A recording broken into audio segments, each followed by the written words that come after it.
안녕하십니까. 아나운서 김지호입니다. 소중한 시간을 내 참석해 주셔서 감사합니다. 2023년 1분기 정기회의 주제는 2023년 남북관계 전망과 한국 정부의 과제로 진행합니다. 자문위원 여러분께서 정책건의 주제 토론을 거쳐 통일 의견 설문지를 통해 제시해 주신 의견은 종합 정리해 1분기 의장님 정책건의에 소중히 반영할 계획이니 적극적인 참여 부탁드립니다.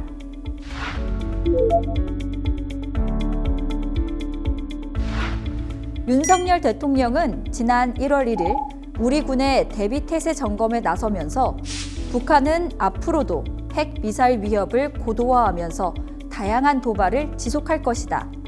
우리 군은 일전을 불사한다는 결기로 적의 어떠한 도발에도 확실하게 응징해야 한다고 지적했습니다. 지난해 말 국방과학연구소 방문 시 모두 발언에서도 윤 대통령은 자유와 평화를 존중하는 국가로서 침략 전쟁을 거부하지만 자위권 행사에는 확실하고 단호해야 한다며 상대에게 핵이 있든 어떠한 대량 살상 무기가 있든 도발을 일삼는 사람들에게 분명한 메시지를 주어야 하고 두려워하거나 주저해서는 안 된다고 강조했습니다. 북한의 군사적 긴장 고조 수위가 갈수록 높아지는 상황에서 도발에 대한 단호하고도 확실한 대응을 주문한 것입니다. 그림에서 보실 수 있는 것처럼 작년에 북한은 유례 없는 빈도의 미사일 시험을 강행했으며 최근에는 무인기를 침투시키는 등 도발의 방식도 다양화되고 있습니다. 뿐만 아니라 작년 9월 북한은 핵무기 사용 문턱을 낮춘 핵무력정책법을 제정하고 전술 핵운용 부대의 군사훈련을 실시했으며 동족인 대한민국을 대상으로 핵무기 사용을 위협하는 등 도발의 강도를 높이고 있는 상황입니다.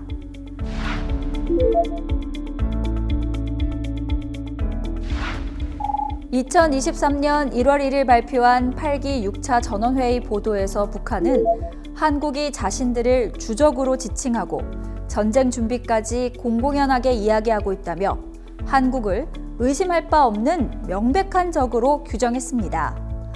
또한 북한은 현재 긴장된 한반도 상황이 전술 핵무기 다량 생산과 핵탄 보유량의 기하급수적 증가를 기본으로 하는 2023년 핵무력 및 국방발전 전략을 천명했습니다. 뿐만 아니라 북한은 최단 기간 내에 군사위성을 발사할 것이라고 공언했습니다. 작년부터 7차 핵실험 우려가 제기되었는데 올해는 위성 발사 명분의 장거리 발사체 시험 우려까지 제기되고 있는 상황입니다. 최근 북한의 군사적 도발은 빈도가 증가했을 뿐만 아니라 과거보다 훨씬 공세적인 모습을 보이고 있습니다. 과거 북한은 한미 연합훈련을 비난하면서도 정작 연합훈련 실시 기간에는 도발을 자제해왔습니다. 하지만 최근에는 한미 연합훈련이 실시되고 있는 기간 중에도 미사일 발사를 멈추지 않았으며 군사 분계선 이남으로 미사일을 발사하기도 했습니다. 심지어 지난해 말에는 자신들의 가장 중요한 정치 행사 가운데 하나인 당 중앙위원회 전원회의가 진행되고 있던 시기에 남측으로 무인기를 침투시켰으며 지난 12월 31일에는 초대형 방사포를 공개하고 김정은이 직접 나서 이 무기에 전술 핵 탑재가 가능하다고 위협했습니다. 북한이 이처럼 군사적 공세에 나서는 데는 국제 질서 변화에 대한 북한의 인식과 핵무기 보유에 따른 과도한 자신감이 작용하고 있는 것으로 보입니다. 우선 북한은 현재의 국제 질서를 친냉전 그리고 다극체제라고 규정하고 있습니다. 미중 전략 경쟁과 러시아 우크라이나 전쟁으로 미중 미러 관계가 악화되는 것에 주목하여 중국 및 러시아와 북한의 관계를 강화하면 미국과 국제사회의 압력을 극복할 수 있다고 판단하는 것으로 보입니다. 또한 북한은 자신들이 이미 핵무기를 보유하고 있기 때문에 한국과 미국이 전쟁의 확대를 기피할 것으로 보고 군사적 공세를 지속하고 있습니다. 물론 우리 정부와 미국은 북한의 도발에 단호하게 대응하겠다는 입장입니다.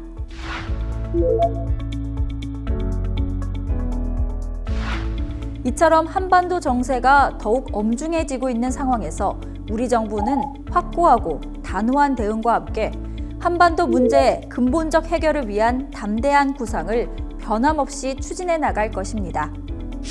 담대한 구상은 북한 도발을 실효적으로 억제하고 도발 시에는 단호하게 대응하되 호혜적인 남북관계 발전과 평화적 통일 기반 구축을 병행하겠다는 우리 정부의 계획입니다.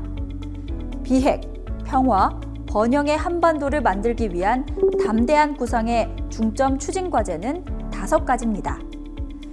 비핵화와 남북 간 신뢰 구축의 선순환, 상호 존중에 기반한 남북관계 정상화, 북한 주민의 인권 증진과 분단 고통 해소, 개방과 소통을 통한 민족 동질성 회복, 우리 국민은 물론 국제사회와 함께하는 통일 준비 등이 그것입니다. 먼저 비핵화와 남북 신뢰 구축의 선순환에 대해 살펴보겠습니다. 북한이 비핵화 협상에 복귀하면 우선 민생 개선 사업을 중심으로 초기 조치를 취할 것입니다. 협상을 통해 남북 간 비핵화 로드맵이 마련되면 북한 비핵화 진전에 맞춰 경제, 정치, 군사 분야 포괄적 조치를 동시적, 단계적으로 추진할 것입니다. 경제적 차원에서는 인프라, 민생, 경제 등 3대 분야 5대 사업을 추진할 것이며 정치 군사적 차원에서는 군사적 긴장 완화와 실질적 평화를 만들기 위한 조치를 취할 것입니다. 또한 우리 정부는 상호 존중하는 호혜적 남북관계 정립을 위해 노력할 것이며 형식과 의제에 구애받지 않고 언제든 대화를 통한 문제 해결을 모색할 것입니다.